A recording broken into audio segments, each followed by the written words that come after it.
يا رب أسألك التقى في كل حال.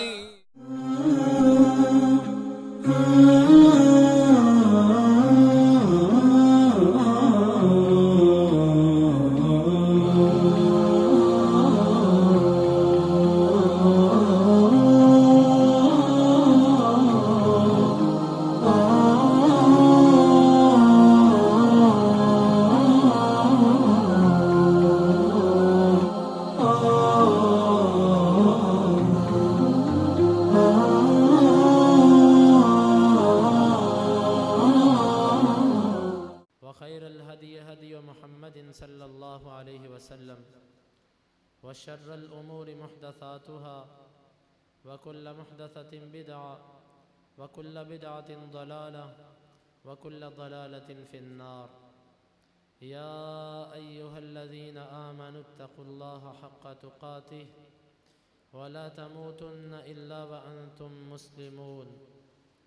يا أيها الناس اتقوا ربكم الذي خلقكم من نفس واحدة وخلق منها زوجها وبث منهما رجالا كثيرا ونساء واتقوا الله الذي تساءلون به والأرحام إن الله كان عليكم رقيبا.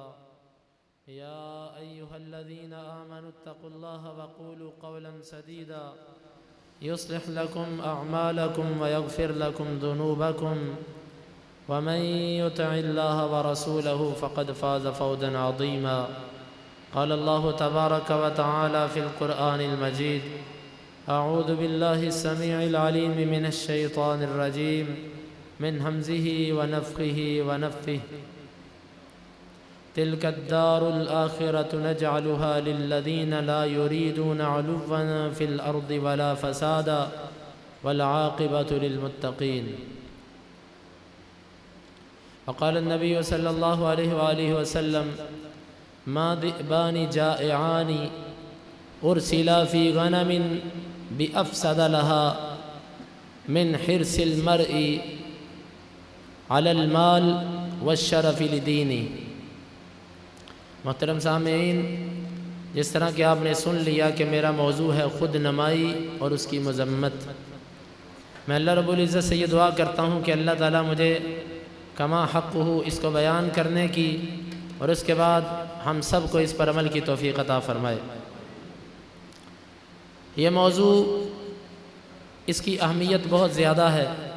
اس کی وجہ یہ ہے کہ یہ موضوع ایسے اعمال میں شمار ہوتا ہے کہ جن کا اگر لحاظ نہ کیا جائے تو انسان کے اعمال برباد ہو جاتے ہیں۔ عام طور پر اس سے ملتا جلتا موضوع وہ ریاکاری ہے، لیکن ریاکاری اور خود نمائی میں ایک معمولی سا فرق ہے۔ حقیقت حال اللہ تعالیٰ جانتے ہیں۔ وہ فرق یہ ہے کہ ریاکاری عمل کی ابتدا ہی لوگوں کو دکھانے کے لیے ہوتی ہے، عمل کرنے کا مقصد ہی لوگوں کو دکھانا ہوتا ہے، یعنی کہ نیت پہلے سے خراب ہے اور عمل بعد میں وقوع میں آیا۔ جبکہ خود نمائی ایک ایسی چیز ہے کہ جس میں عمل بعض دفعہ خالصتاً اللہ کے لیے ہوتا ہے، بعض دفعہ دکھلاوا مقصود نہیں ہوتا، لیکن بعد میں انسان کے دل میں یہ خواہش پیدا ہو جاتی ہے کہ یہ میرا عمل پھیل جائے، یہ میرا عمل لوگوں تک چلا جائے اور لوگ میرے اس عمل کے بارے میں کچھ نہ کچھ تبصرہ کر دیں۔ دل میں یہ بھی ہوتا ہے کہ یہ اللہ کے لیے ہے، لیکن اس کے ساتھ ساتھ وہ کچھ نہ کچھ لوگوں کی تعریف اور ان کی مدح کا طلبگار ہوتا ہے۔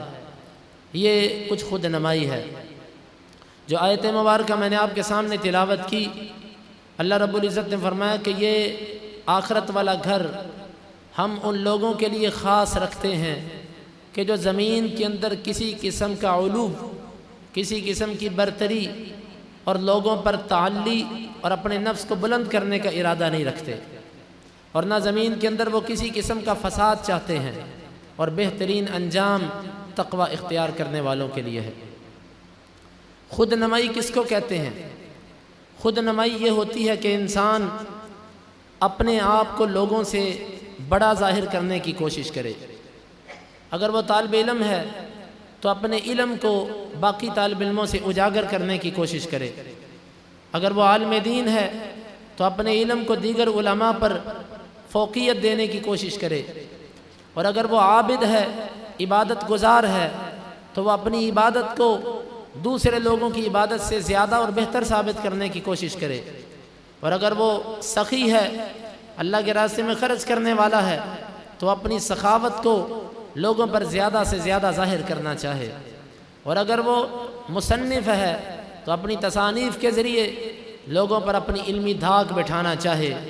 الغرض کسی بھی زندگی کے شعبے کے اندر جب انسان کی سوچ یہ بن جاتی ہے کہ میرا یہ عمل ظاہر ہو جائے اور مجھے لوگوں پر فوقیت مل جائے، میں لوگوں سے کچھ بلند ہو جاؤں، تو یقیناً یہ صورت یہ خود نمائی کی بن جاتی ہے۔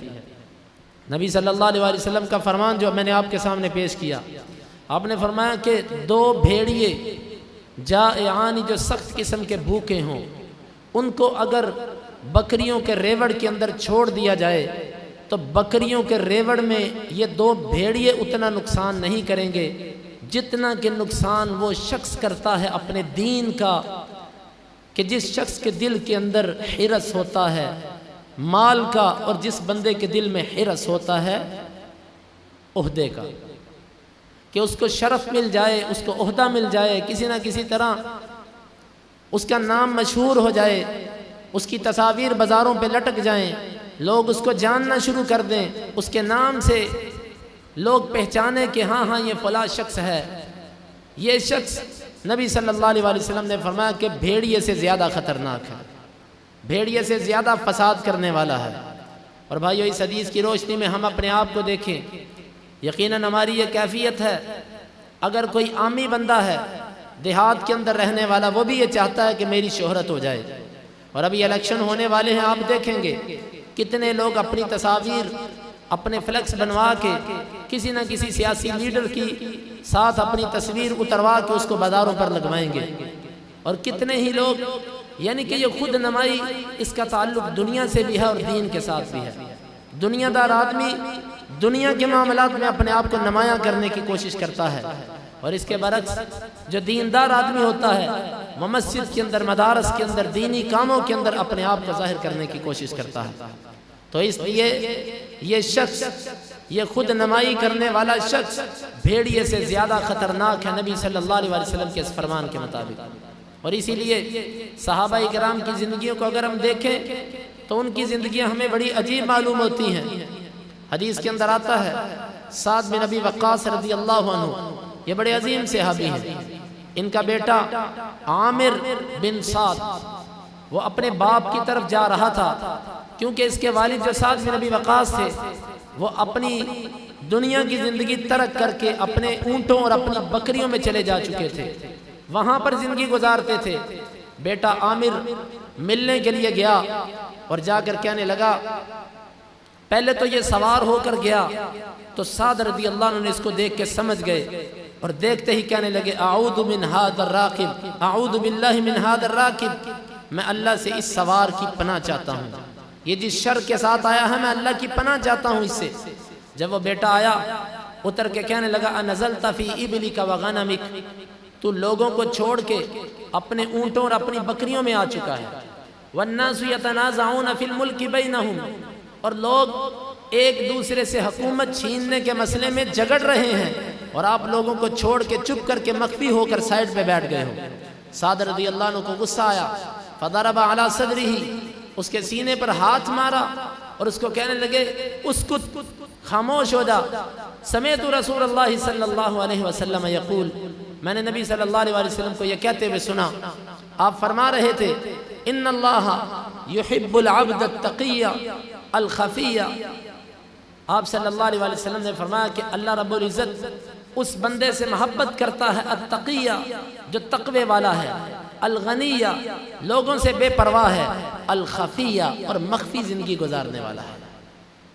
مخفی زندگی گزارنے والا شخص 3 علامتیں ذکر فرمائیں، التقی، اللہ سے تقوی اختیار کرنے والا، ڈرنے والا، تقوی کا تعلق اصل دل سے ہوتا ہے، گویا کہ اس کے دل کے اندر اللہ کا خوف پڑا ہوا ہے۔ اور دوسرا الغنی، لوگوں سے بے پرواہ، اس کو لوگوں کی کوئی پرواہ نہیں، لوگ اس کی تعریف کریں، لوگ اس کی مذمت کریں، اگر وہ حق پر ہے تو اس کو اس چیز کی پرواہ نہیں ہوتی۔ الغنیہ، لوگوں سے بے پرواہ، الخفیہ، مخفی زندگی گزارنے والا، مخفی طور پر رہنے والا۔ حدیث کے اندر آتا ہے کہ نبی صلی اللہ علیہ وسلم اپنے صحابہ میں تشریف فرما تھے، ایک شخص گزرا، آپ نے فرمایا تم اس کے بارے میں کیا کہتے ہو؟ انہوں نے دیکھا اور کہنے لگے اللہ کے رسول صلی اللہ علیہ وسلم یہ شخص تو ایسا ہے، اگر یہ کسی کو نکاح کا پیغام بھیجے تو کوئی اس کو اپنی بیٹی کا رشتہ دینے کے لیے تیار نہ ہوگا، اور اگر یہ کسی کی سفارش کرے تو اس کی سفارش کو قبول نہ کیا جائے گا، اور اگر یہ کسی مجلس میں چلا جائے اس کی تکریم نہیں۔ یہ مفہوم ہے اس حدیث کا۔ پھر ایک دوسرا شخص گزرا، آپ نے پوچھا اس کے بارے میں کیا کہتے ہیں؟ کہنے لگے اللہ کے رسول صلی اللہ علیہ وسلم یہ تو وہ شخص ہے جو کسی سے رشتہ طلب کرے تو اس کی دعوت کو رد نہیں کیا جائے گا، یہ کسی کی سفارش کرے تو اس کی سفارش کو کوئی رد نہیں کر سکتا۔ آپ صلی اللہ علیہ وسلم نے فرمایا کہ اس جیسے شخص کی ساری زمین بھر جائے اس جیسے آدمی سے، اور وہ اکیلا آدمی ان جیسوں سے بہتر ہے۔ مخفی آدمی، مخفی زندگی گزارنے والا شخص، اپنے اعمال کو چھپانے والا شخص اللہ رب العزت کو بڑا پسند ہے۔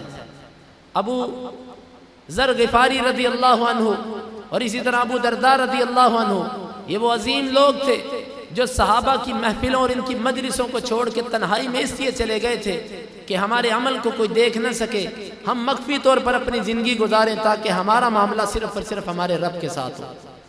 مخفی زندگی یہ بڑی عظیم زندگی ہوتی ہے۔ فَلَا تَعْلَمُ نَفْسٌ مَّا أُخْفِيَ لَهُم مِّن قُرَّةِ أَعْيُنٍ، مفسرین نے اس آیت کی تفسیر میں لکھا ہے کہ اللہ رب العزت نے کسی نفس کو نہیں معلوم کہ اس کے لیے اللہ نے کتنا مخفی کر کے رکھا ہے اس کی آنکھوں کی ٹھنڈک کو۔ یہاں پر مفسرین لکھتے ہیں جس بندے کا عمل جتنا مخفی ہوگا اللہ رب العزت کے ہاں اس کا مرتبہ اور مقام بھی اتنا زیادہ ہوگا۔ جس طرح کہ کوئی بندہ کسی کے ساتھ اپنی راز کی بات کرتا ہے اور اس کو کہتا ہے یہ تیرے اور میرے درمیان، یہ کسی تیسرے بندے تک یہ بات نہیں پہنچنی چاہیے۔ انسان کے اعمال میں سے بھی کچھ عمل ایسے ہونے چاہیے جو اس کے اور اس کے اللہ کے درمیان ہوں، اس میں کسی مخلوق کو پتہ نہ ہو، کسی کو علم نہ ہو۔ جب انسان ان چیزوں پر غور کرے گا تو پھر آپ دیکھیے گا کہ آپ کو آپ کی عبادت میں کتنی لذت محسوس ہوگی۔ اور ہمارے سلف صالحین اسی کے پابند تھے۔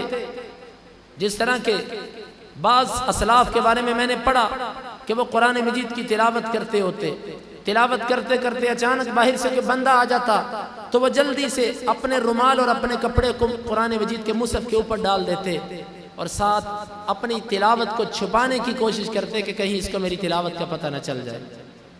اور بعض اسلاف کے بارے میں نے پڑھا وہ رات کو قیام اللیل کرتے، اتنا لمبا قیام ہوتا، اتنا لمبا قیام ہوتا کہ اس کی وجہ سے آنکھوں کے ہلکے پڑ جاتے، سیاہ پڑ جاتی آنکھیں اور ہونٹ خشک ہو جاتے، لیکن جب وہ اپنے گھر سے باہر نکلنے لگتے تو اپنے ہونٹوں کو تیل لگا لیتے، اپنی آنکھوں کے حلقوں کے اوپر بھی تیل لگا کر اپنے چہرے پر تیل ملتے تاکہ ہمارا چہرہ یوں حشاش بشاش نظر آئے جیسے اس نے رات کو پوری نیند کی ہے۔ اور اسلاف کے بارے میں نے پڑھا کہ وہ اس قدر اپنے عمل کو مخفی رکھنے والے تھے، اس قدر اپنے عمل کو چھپانے والے تھے۔ اگر کسی مجلس کے اندر بیٹھے ہیں، کوئی بات ہوئی رات کے چاند گرہن کی، تو انہوں نے کہا ہاں میں تھا اس مجلس، میں نے بھی رات کو چاند گرہن دیکھا، لیکن ساتھ ہی یہ بات واضح کر دی لیکن میں نماز نہیں پڑھ رہا تھا کیونکہ میری طبیعت خراب تھی۔ یہ بات کیوں کہی؟ یہ بات اس لیے کہی کہ چاند گرہن جس نے دیکھا یقیناً وہ جاگتا ہوگا، اور جو جاگتا ہوگا وہ نیک بندہ تہجد بھی پڑھتا ہوگا، اور ساتھ ہی یہ کہہ دیا کہ نہیں میری طبیعت خراب تھی جس کی وجہ سے میں نے رات کو تہجد نہیں پڑھی، اور یہ سچ تھا۔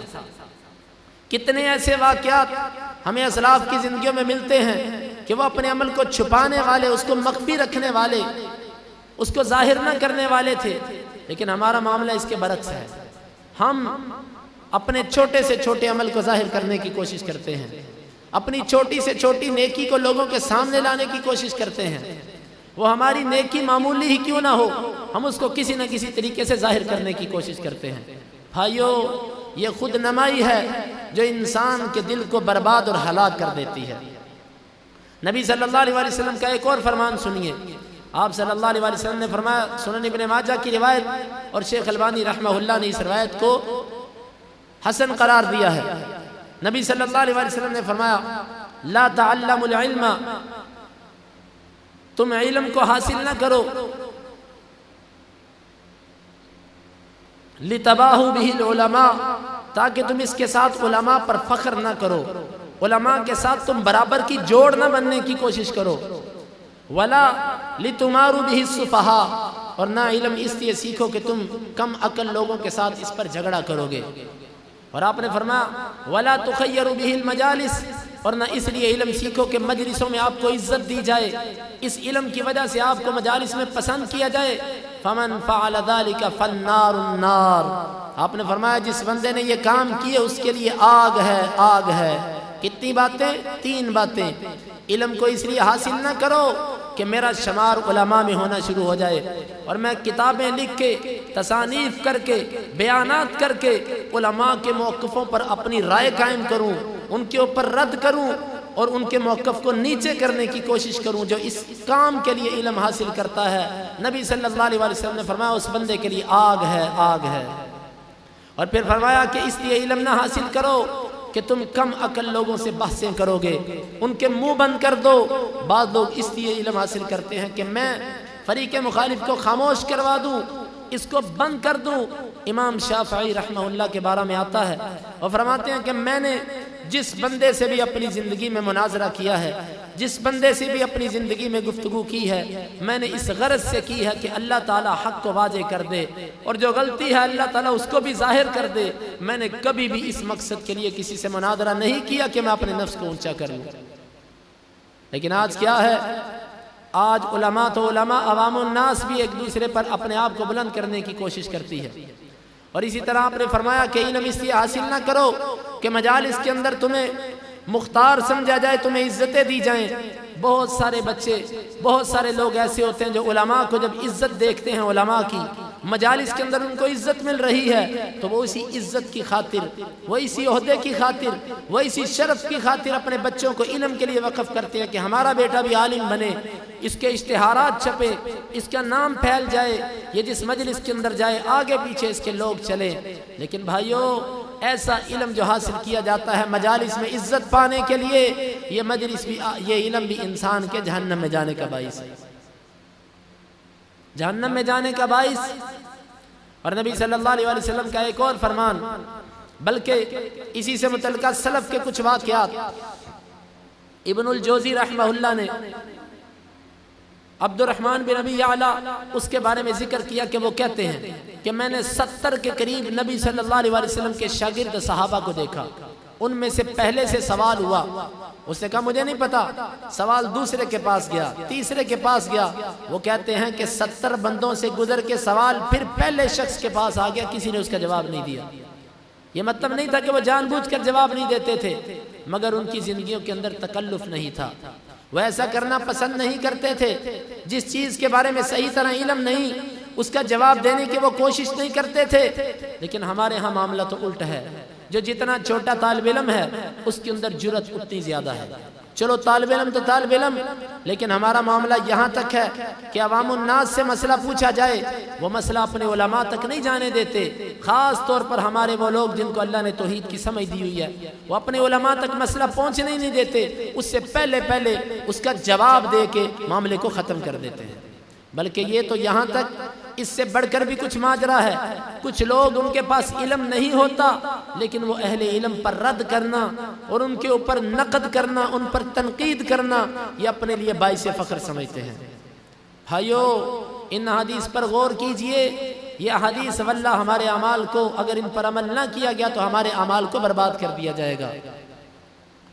نبی صلی اللہ علیہ وسلم کا فرمان، آپ نے فرمایا کہ رب اشعث مدفوع بالابواب لو اقسم علی اللہ لابر، کتنے ایسے لوگ جو باطنی طور پر اتنے اللہ کے ساتھ جڑے ہوئے ہیں لیکن ظاہر کے اندر ان کی لوگوں کے ہاں کوئی عزت نہیں ہوتی، ان کا کوئی مقام نہیں ہوتا، لوگ ان کو پسند نہیں کرتے، نہ ان کا لباس بہترین، نہ ان کی پاس کوئی مال و دولت، لوگ ان کو فقیر سمجھتے ہیں، لوگ ان کو حقیر سمجھتے ہیں، لیکن آپ نے فرمایا اللہ کے ساتھ ان کے تعلق کی کیفیت یہ ہوتی ہے لو اقسم علی اللہ لابرہ، اگر وہ اللہ کو قسم کھا کے کہہ دیں کہ اللہ تجھے قسم ہے کہ تو اس کام کو پورا کر، اللہ رب العزت اس کو پورا کر دیتے ہیں۔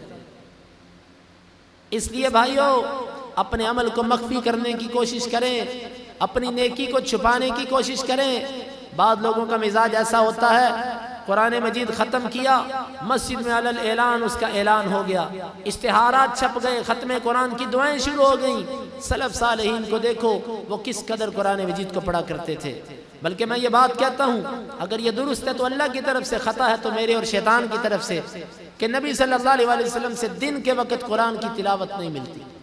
آپ صلی اللہ علیہ وسلم ہاں تعلیم کے طور پر بتا دیا کرتے تھے، تعلیم دیا کرتے تھے لوگوں کو دن کے وقت، لیکن دن کے وقت قرآن مجید کی تلاوت بطور عبادت یہ نبی صلی اللہ علیہ وسلم سے نہیں ملتی۔ آپ قرآن مجید کی تلاوت رات کے وقت کیا کرتے تھے، اور حدیث کے اندر آتا ہے کہ جب جبریل امین رمضان میں آپ سے دور کرنے آتے تو اس وقت بھی قرآن مجید کی تلاوت وہ رات کو ہوا کرتی تھی۔ اور سلف صالحین کا یہ طریقہ تھا کہ وہ اپنی نفلی عبادت اکثر اپنے گھر میں چھپا کر کیا کرتے تھے۔ امام مالک رحمہ اللہ کے بارے میں کسی نے پوچھا کہ جب وہ گھر میں آتے ہیں تو کیا کرتے ہیں، تو جواب دینے والے نے جواب دیا کہ گھر کے اندر جب وہ آتے ہیں تو وہ ہوتے ہیں اور قرآن ہوتا ہے، وہ قرآن لے کر بیٹھ جاتے ہیں۔ یعنی کہ اپنی نفلی عبادت کو جہاں تک ہو سکے مخفی رکھنا چاہیے۔ جو شخص اپنی نفلی عبادت کو مخفی رکھے اللہ رب العزت کو یہ بندہ بڑا پسند ہے، کیونکہ یہ شخص یہ ریاکاری سے دور ہے۔ اور ایک بڑی زبردست حدیث آپ صلی اللہ علیہ وسلم نے فرمایا کہ اللہ رب العزت فرماتے ہیں ان اغبط اولیاء عندی المؤمن، سب سے پسندیدہ میرے اولیاء میں سے میرے نزدیک وہ مومن انسان ہے۔ کون سا مومن انسان؟ آپ نے فرمایا کہ قلیل الحاد وذو حق فی الصلاۃ، جس آدمی کا مال اور اس کی حیثیت معاشرے میں بڑی تھوڑی ہے، معاشرے کے لوگ اس کو کوئی اتنی اہمیت سے نہیں دیکھتے، اگر وہ کسی مجلس میں بیٹھے اس کی رائے کو کوئی اہمیت نہیں دی جاتی، اگر وہ کسی جگہ بات کرے اس کی بات پر اتنی توجہ بھی نہیں ہوتی، کسی مجلس میں چلا جائے کوئی اس کو اعزاز اور تکریم کے ساتھ کسی جگہ پر بھی نہیں بٹھاتا۔ لیکن آپ نے فرمایا ذو حظ فی الصلاۃ، نماز کے اندر اس کا حصہ بہت بڑا ہوتا ہے۔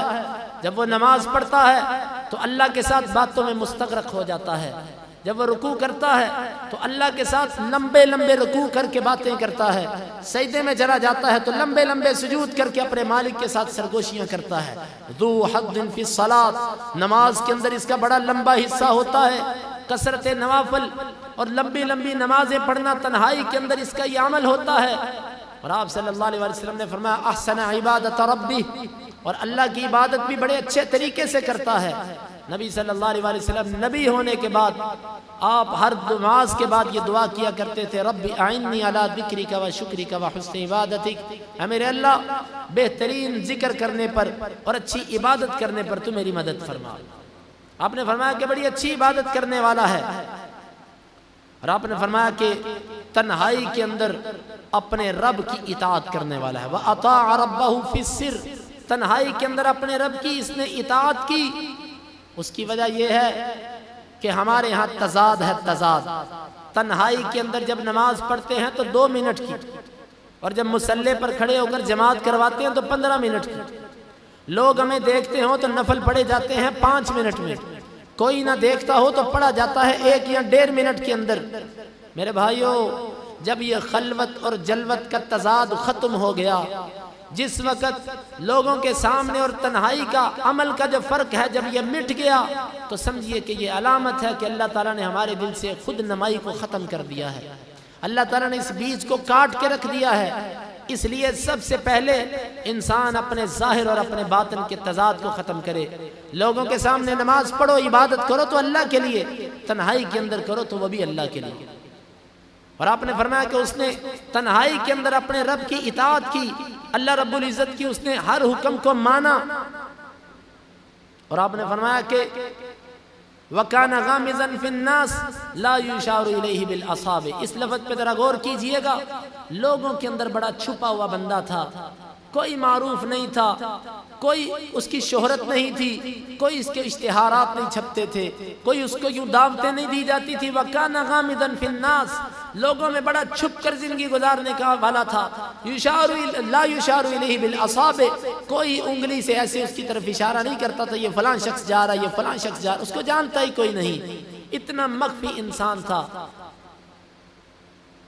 آپ صلی اللہ علیہ وسلم نے فرمایا کہ یہ جس بندے کی حالت ہو کہ لوگوں کے اندر مخفی اور اس کی مالی کیفیت یہ ہو، وَكَانَ قَلِيلَ الْمَالِ وَكَانَ رِزْقُهُ كَفَافًا فَصَبَرَ عَلَى ذَلِكَ، اس کا رزق بھی بڑا پورا تھا، قوت لا یموت تھی کہ جتنا اس کو آتا اتنا اس کا ختم ہو جاتا، لیکن اس نے اس پر صبر کیا۔ آپ صلی اللہ علیہ وسلم نے فرمایا کہ اللہ تعالیٰ فرماتے ہیں کہ میرے ولیوں میں سے، میرے دوستوں میں سے سب سے قابل رشک انسان یہ ہے کہ جو اپنے اعمال، اپنی نیکی، اپنے تقوی، اس چیز کو چھپا کے رکھتا ہے۔ اور سلف صالحین اس بات کا بڑا اہتمام کیا کرتے تھے، بہت خیال کیا کرتے تھے۔ بعض اسلاف کے بارے میں آتا کہ جب قرآن مجید کی تلاوت کرتے ہوتے، آنکھوں سے آنسو بہتے اور ناک سے پانی بہنا شروع ہو جاتا، اچانک کوئی بندہ آ جاتا تو قرآن مجید کو چھپا کر تو آنکھیں ملنا شروع کر دیتے اور کہہ دیتے کہ آنکھوں سے پانی بہت نکل رہا ہے۔ زکام کی کیفیت بنی ہوئی ہے کہ جھوٹ بھی نہ ہوتا اور کسی نہ کسی طرح اپنے عمل کو مخفی بھی رکھ لیا جائے۔ یہ طریقہ تھا ہمارے اسلاف کا، جس بندے کا عمل جتنا مخفی ہوگا اللہ تعالیٰ کو اس بندے کا عمل اتنا زیادہ پسند ہے، اس لیے کہ اللہ تعالیٰ جانتے ہیں کہ اس نے عمل میرے لیے کیا ہے، اسی لیے لوگوں سے اس کو چھپانا چاہتا ہے، اسی لیے اس کو ظاہر نہیں کرنا چاہتا۔ اب سلف صالحین میں آپ کو ایک دو کے نام دیتا ہوں۔ محمد بن سیرین رحمہ اللہ، مشہور تو یہ ہے کہ تعبیر الرؤیا یہ کتاب ان کی ہے، لیکن حقیقت یہ ہے کہ محمد بن سیرین کی یہ کتاب نہیں ہے، وہ تو کتاب لکھنے کے سخت خلاف تھے، وہ تصنیف کے قائل ہی نہیں تھے۔ وہ کہتے تھے کہ اپنے حافظے پر اعتماد کرو، زبانی یاد کرو جو یاد کرنا ہے، وہ لکھنے کے قائل نہیں تھے۔ لیکن محمد بن سیرین کا نام رہتی دنیا تک موجود ہے، لوگ اس کا نام لیتے، کوئی تصانیف نہیں کی۔ سفیان ثوری رحمہ اللہ کتنی کتابیں لکھی، ان کی کتابیں اب اس زمانے کے اندر واللہ عالم مخطوطوں کی شکل میں ہو سکتی ہیں، لیکن ان کی کتابیں نمایاں نہیں، لیکن نام اللہ رب العزت نے رہتی دنیا تک باقی رکھا۔ یہ یاد رکھو، ان اکرمکم عند اللہ اتقاکم، تم میں سے مکرم اور معزز انسان وہ جو اللہ کے نزدیک تقوی والا ہے۔ لوگوں کے نزدیک متقی بن کے، لوگوں سے تعریف کروا کے انسان کبھی بھی متقی نہیں بن سکتا۔ عمر رضی اللہ عنہ کے بارے میں آتا ہے کہ ابی بن کعب کو دیکھا۔ ابی بن کعب کون ہے؟ یہ وہ قاری قرآن ہیں کہ جن کو نبی صلی اللہ علیہ وسلم نے کہا تھا ابی تو قرآن پڑھ۔ انہوں نے کہا اللہ کے رسول آپ پر قرآن نازل کیا گیا، کیا میں آپ پر قرآن پڑھوں؟ آپ نے فرمایا ہاں، میرے رب نے مجھے کہا ہے کہ تو قرآن سن اس سے۔ رو پڑے ابی خوشی کے مارے کہ میرے رب نے میرا نام لیا۔ اور یہ وہی ابی ہیں کہ جن کو نبی صلی اللہ علیہ وسلم نے پوچھا اے ابی بتلا قرآن مجید کی سب سے بڑی آیت کون سی ہے؟ یہ کہنے لگے اللہ اور اس کا رسول بہتر جانتا ہے۔ آپ نے فرمایا بتلاؤ۔ یہ کہنے لگے آیت الکرسی۔ آپ نے سینے پر خوشی سے ہاتھ مارا اور آپ نے فرمایا ابو المنذر تجھے تیرا علم مبارک ہو، یہ وہ عظیم قاری ہے، قاری قرآن ہے جس کو عمر فاروق رضی اللہ عنہ نے اپنی دور خلافت کے اندر تراویح پڑھانے کے لیے امام مقرر کیا تھا۔ لیکن کیفیت یہ ہے کہ ابی بن کعب آگے آگے چل رہے ہیں اور کچھ لوگ ان کے پیچھے پیچھے چل رہے ہیں۔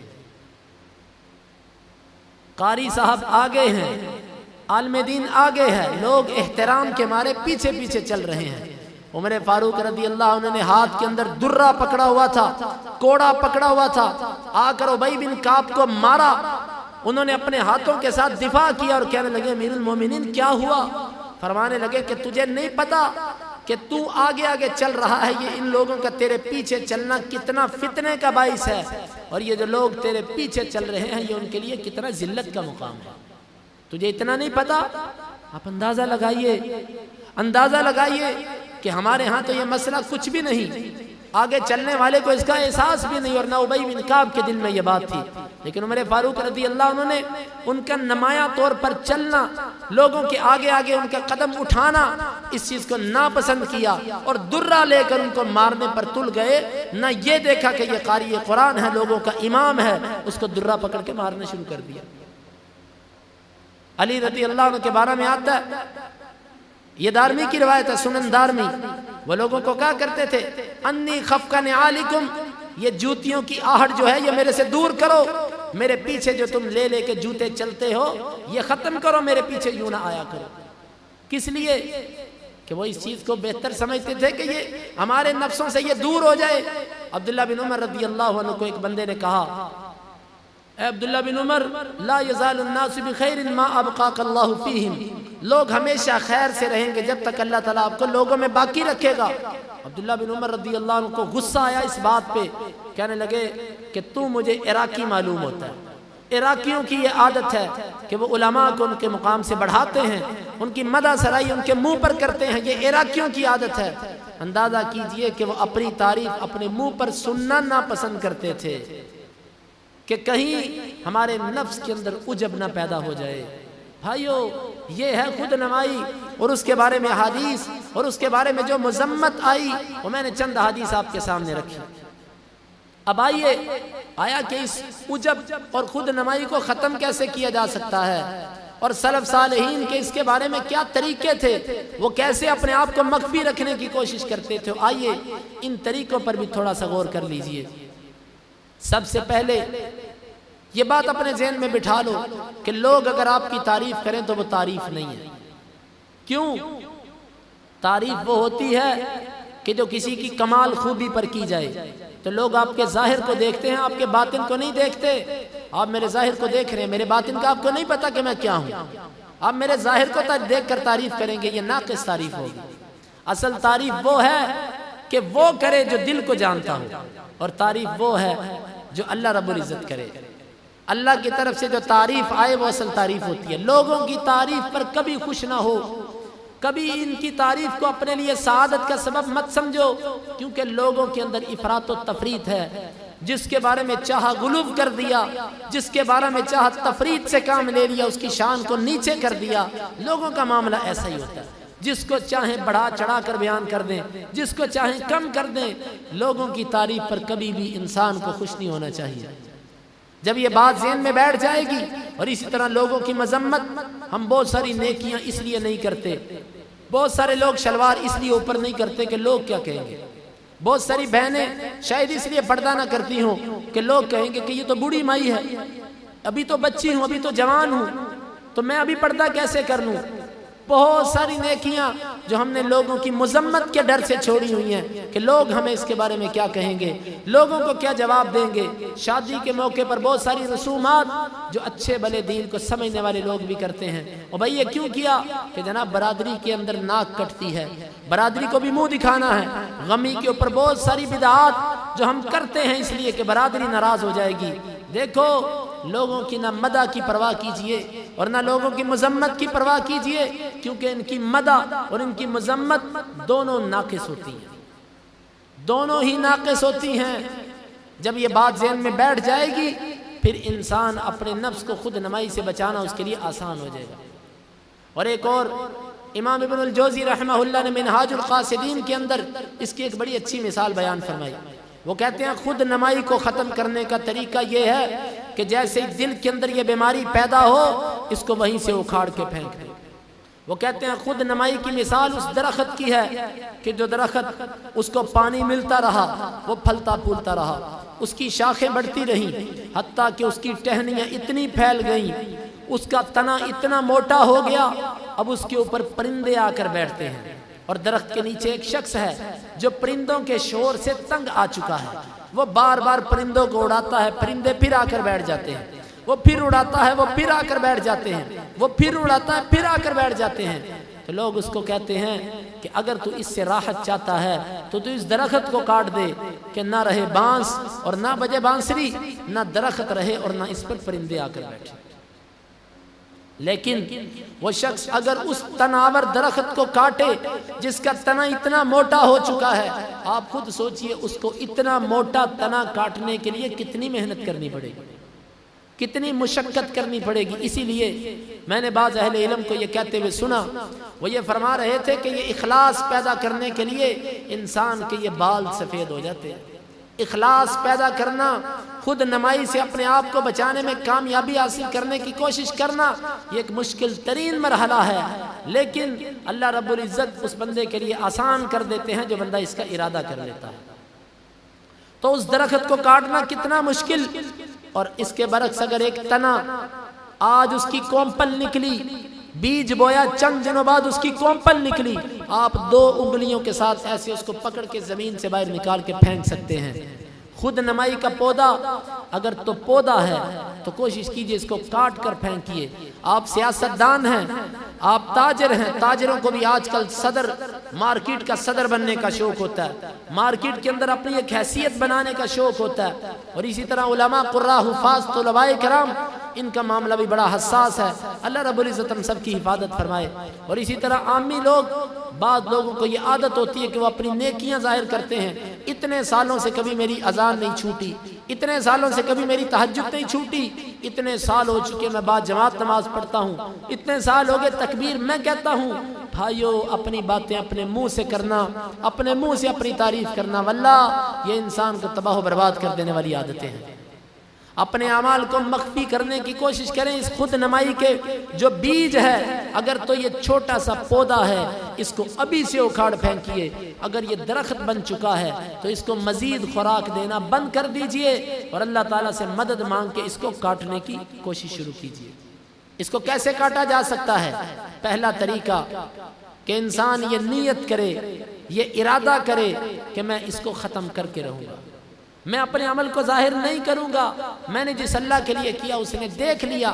شاہ ولی اللہ رحمہ اللہ کے بارے میں ہم نے پڑھا کہ ایک دفعہ انہوں نے تقریر کی کسی جگہ پر، بڑا مجمع تھا، اجتماع تھا، وہاں پر واز کیا. مجمع ختم ہو گیا، اجتماع ختم ہو گیا. ایک بابا جی آئے، وہ آج کا دور تھوڑی تھا، وہ تو پیدل آنے کا زمانہ تھا. ایک بابا جی آئے اور آ کر کہنے لگے، بیٹا میں یہاں پر درس سننے کے لیے آیا ہوں. انہوں نے کہا، بابا جی درس تو ختم ہو چکا. وہ کہنے لگے کہ بیٹا میں تو درس سننے آیا، مجھے کیا پتا. شاہ اسماعیل شہید رحمہ اللہ کے بارے میں آتا ہے، اس اکیلے بابا جی کو بٹھا کے انہوں نے ساری تقریر دوبارہ کر دی جو پورے مجمع کے اندر کی تھی. کیوں؟ وہ کہنے لگے پہلے بھی جو تقریر کی تھی وہ ایک اللہ کے لیے کی تھی، اب بھی جو تقریر کر رہا ہوں ایک اللہ کے لیے کر رہا ہوں. ایک اللہ کو راضی کرنا میرا مقصد ہے. ایک اللہ اگر راضی ہو گیا تو مخلوق راضی ہو کہ نہ ہو مجھے اس کی کوئی پرواہ نہیں. لیکن اگر میرا مالک میرے سے ناراض ہوا، مخلوق جتنی مرضی میرے سے راضی ہو جائے، میرا مالک میرے سے راضی نہیں ہو سکتا. اور اس کی مختلف مثالیں کئی. جن لوگوں کو یہ بیماری پڑ جاتی ہے شہرت کی، پھر یہ ان کو تباہ و برباد کر کے رکھ دیتی ہے، پھر یہ ان کو دنیا میں بھی ذلیل کر دیتی ہے، آخرت تو آخرت، دنیا میں بھی ان کو ذلیل کر دیتی ہے. تو سب سے پہلے انسان یہ نیت کرے کہ میں اس بیماری کو ختم کرنا چاہوں گا. دوسرا طریقہ کثرت دعا. اللہ رب العزت سے قرآن دعا بہت زیادہ کی جائے کہ یا اللہ مجھے اس خود نمائی سے بچا. آپ نبی صلی اللہ علیہ وسلم کی دعائیں سنیں، آپ کے اذکار سنیں، آپ کو علم ہو جائے گا کہ آپ کس قدر خشوع و خضوع والے تھے. لیکن اس کے باوجود آپ اللہ رب العزت سے مختلف ایسی دعائیں کیا کرتے تھے جو ریاکاری سے بچنے کے لیے ہوتی تھی. تیسرا طریقہ قرآن مجید کی کثرت سے تلاوت. قرآن مجید کی بہت زیادہ تلاوت. وَنُنَزِّلُ مِنَ الْقُرْآنِ مَا هُوَ شِفَاءٌ. اللہ رب العزت نے قرآن مجید میں وہ چیز رکھی ہے جو لوگوں کے لیے شفا ہے، اور یہ بیماری ہے. اس بیماری کا علاج قرآن مجید کی کثرت تلاوت سے ہو سکتا ہے. قرآن مجید کی تلاوت بہت زیادہ کی جائے. اور اسی طرح اس معاملے میں سلف صالحین کے واقعات پڑھے جائیں، نبی صلی اللہ علیہ وسلم کی حدیث کو دیکھا جائے کہ آپ کس قدر اس سے ڈرایا کرتے تھے اور کس قدر اس سے مخفی رہنے کی ترغیب ملتی ہے. جب ہم یہ چیز کریں گے تو ہمارے لیے اس سے بچنا آسان ہو جائے گا. خود نمائی کو ختم کرنا بڑا آسان ہو جائے گا. اور اسی طرح اس کے لیے صدقہ. صدقہ ہر وہ بیماری جو آپ کو لگی ہوئی ہے، اگر آپ اس کو بیماری سمجھتے ہیں، اس کو ختم کرنا چاہتے ہیں، تو اس نیت سے اللہ کے رستے میں صدقہ دو کہ یا اللہ اس بیماری کو میرے سے ختم کر دے. کیونکہ حدیث کے اندر آتا ہے کہ نبی صلی اللہ علیہ وسلم نے فرمایا صدقۃ ترد البلا، صدقہ جو یہ مصیبتوں کو ٹال دیتا ہے، مصیبتوں کو ختم کر دیتا ہے۔ اس نیت سے صدقہ کریں کہ یا اللہ ہمیں اخلاص عطا فرما، یا اللہ ہمارے نفس کے اندر جو اپنے عمل پر مدح کی خواہش پیدا ہوتی ہے کہ میری تعریف کی جائے، میرے مالک اس کو میرے دل سے نکال دے، اس کو ختم کر دے، یہ طریقہ ہے۔ اور اسی طرح جو شخص آپ کے منہ پر تعریف کرے اس کو روک دو، اس کی تعریف نہ سنو۔ حدیث کے اندر آتا ہے کہ ایک آدمی نے دوسرے کے منہ پر اس کی تعریف کی، نبی صلی اللہ علیہ وسلم نے فرمایا قطعت عنق صاحبک ویلک، تیرے لیے ہلاکت ہو، تیرے لیے افسوس ہو، تو نے تو اپنے بھائی کی گردن کو کاٹ کے رکھ دیا، تو نے تو اس کو ہلاک کر دیا، تو نے اس کو تباہ کر دیا۔ ہاں اگر ایسا شخص ہو کہ جس کے دل کے اندر ایسا عجب نہیں ہے، ایسا تکبر اور فخر نہیں ہے، اس کے سامنے اگر کوئی ایسی بات کر دی جائے اور وہ اس کو برداشت کر سکتا ہو تو انشاءاللہ اس کا معمولی سا جواز موجود ہے۔ لیکن بہتر یہ ہے، ورع اور تقوی اس چیز کا نام ہے کہ کسی کی تعریف اس کے منہ پر نہ کیجیے، کیونکہ اس سے اس شخص کے خرابی میں واقع ہونے کا ڈر ہے۔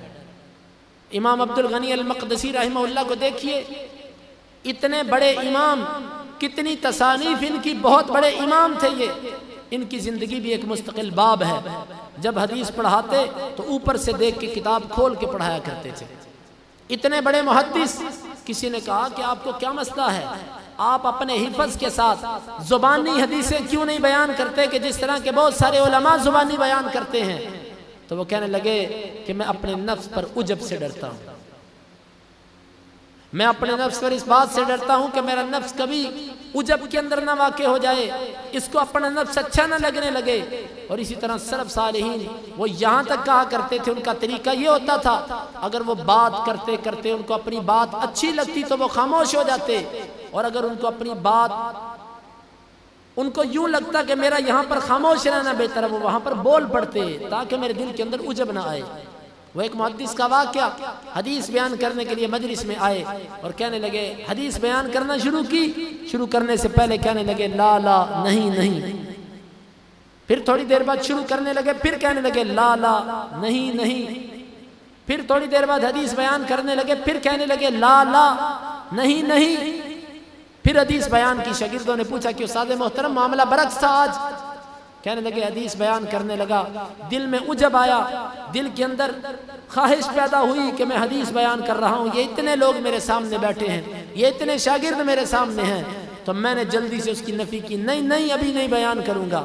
پھر میں نے اپنی نیت کو درست کیا، نیت کو درست کرنے کے بعد پھر میں بیان کرنے لگا، پھر میرے دل کے اندر شیطان نے وسوسہ ڈالا، پھر میں رک گیا کہ ابھی نہیں بیان کروں گا، پھر میں نے اپنی نیت کو ٹھیک کیا، اور اس کے بعد پھر ابلیس آیا، پھر میں نے اللہ سے مدد مانگی اور پھر میں نے حدیث کو بیان کیا۔ یعنی کہ جب آپ کی نیت کے اندر ایسا معاملہ آ جائے کہ جس سے آپ لوگوں کی خواہش اور لوگوں کی تعریف چاہتے ہوں، ایسے باب کے اندر، ایسے مسئلے میں بھی اپنے عمل کو مخفی کر لیجئے، اپنے عمل کو چھپا لیجئے کہ کہیں لوگوں کو اس کا پتہ نہ چل جائے۔ اسی لیے امام مالک رحمہ اللہ کے بارے میں آتا ہے کہ لوگ ان سے دور دور سے سوالات پوچھنے کے لیے آیا کرتے تھے۔ ایک شخص بڑی دور سے آیا اور امام مالک کے پاس 40 سوالات لے کر آیا، اس نے امام مالک سے 40 سوالات کیے۔ اتفاق کی بات کہ امام مالک نے 40 پر یہ کہہ دیا مجھے نہیں پتا، مجھے نہیں پتا۔ اس شخص نے کہا کہ آپ وہ ہیں کہ جن کو امام دار الہجرہ کہا جاتا ہے، دار الہجرت کا امام یعنی مدینے کا امام۔ اور حدیث کے اندر آتا ہے نبی صلی اللہ علیہ وسلم نے فرمایا مدینے کے اندر ایک امام ہوگا، لوگ اپنی سواریاں اس کی طرف ہانکیں گے، لوگ اس کی طرف سفر کریں گے۔ محدثین کے اقوال 2 علماء کے بارے میں ہیں، یا اس سے مراد اسحاق بن راہوے ہیں یا اس سے مراد امام مالک رحمہ اللہ ہے۔ یہ وہ مالک ہیں، کہنے لگے کہ جا لوگوں کے اندر جا کے اس بات کا اعلان کر دے کہ مالک کو ان سوالات کا علم نہیں ہے۔ میرے بھائیو، یہ خاص طور پر زندگی کے کسی شعبے سے آپ کا تعلق ہے، اپنی خود نمائی کو ختم کرنے کی کوشش کیجئے، اللہ سے دعائیں کیجئے۔ جو طریقے میں نے آپ کے سامنے رکھے ان طریقوں کو اختیار کیجئے، اور سب سے بڑھ کر استغفار کثرت سے کرنا، اللہ رب العزت سے معافی مانگنا، اپنے دل کو صاف کرنے کی کوشش کرنا، یہ ایسا عمل ہے کہ جس سے اللہ رب العزت عجب اور خود نمائی کو ختم کرتے ہیں۔ میں نے محض اس لیے اس موضوع کو بیان کیا ہے کہ میں نے اپنے اندر یہ کمزوری دیکھی ہے، واللہ میں اس لیے اس کو بیان کر رہا ہوں وگرنہ حقیقت یہ ہے، وہ کسی نے بڑی اچھی بات کی، غیر تقی یأمر القوم بالتقى طبیب یداوی والطبیب مریض۔ وہ کہتے ہیں کہ جو خود متقی نہیں وہ لوگوں کو تقوی کا حکم دے رہا ہے، یہ ایسا طبیب ہے، ایسا ڈاکٹر ہے، ایسا حکیم ہے جو خود بیمار ہے اور لوگوں کا علاج کر رہا ہے۔ میں نے محض اس لیے اس کو بیان کیا کہ اللہ تعالیٰ میری بھی اصلاح فرمائے، اللہ تعالیٰ آپ کی بھی اصلاح فرمائے۔ آؤ ہم سب مل کر یہ کوشش کریں کہ اللہ تعالیٰ ہمیں اپنے اعمال کو مخفی رکھنے کی کوشش توفیق عطا فرمائے، اللہ تعالیٰ ہمیں اس بیماری اور اس مرض سے محفوظ رکھے۔ ہم زندگی کے کسی شعبے سے تعلق رکھتے ہیں، اور ایک نصیحت کہ کوشش کر کے امام ابن الجوزی رحمہ اللہ کی کتاب ہے تلبیس ابلیس، تلبیس ابلیس، یہ لفظ تلبیس ہوتا ہے، تلبیس ابلیس، اکثر اس کو غلط تلبیس پڑھتے ہیں۔ تلبیس ابلیس کو پڑھنے کی کوشش کریں۔ آپ عامی ہیں، آپ طالب علم ہیں، آپ عالم دین ہیں، آپ تاجر ہیں، آپ سخی ہیں، آپ کچھ بھی ہیں، آپ اس کتاب کو پیدا کیجئے، اردو میں اس کے ترجمے ہو چکے ہیں، اور اس کو ایک دفعہ پڑھیے، آپ ذرا اندازہ ہوگا کہ ابلیس کن کن طریقوں کے ساتھ انسان کو گمراہ کرتا ہے، اس سے انسان کی شرح صدر ہو جاتی ہے۔ باقی اصل وہی ہے کہ جو میں نے آپ کے سامنے طریقے رکھے کہ ان سے کیسے بچا جا سکتا ہے۔ اللہ تعالیٰ ہمیں اس پہ عمل کی توفیق عطا فرمائے۔ اللہم انفعنا بما علمتنا وعلمنا ما ينفعنا وزدنا علما۔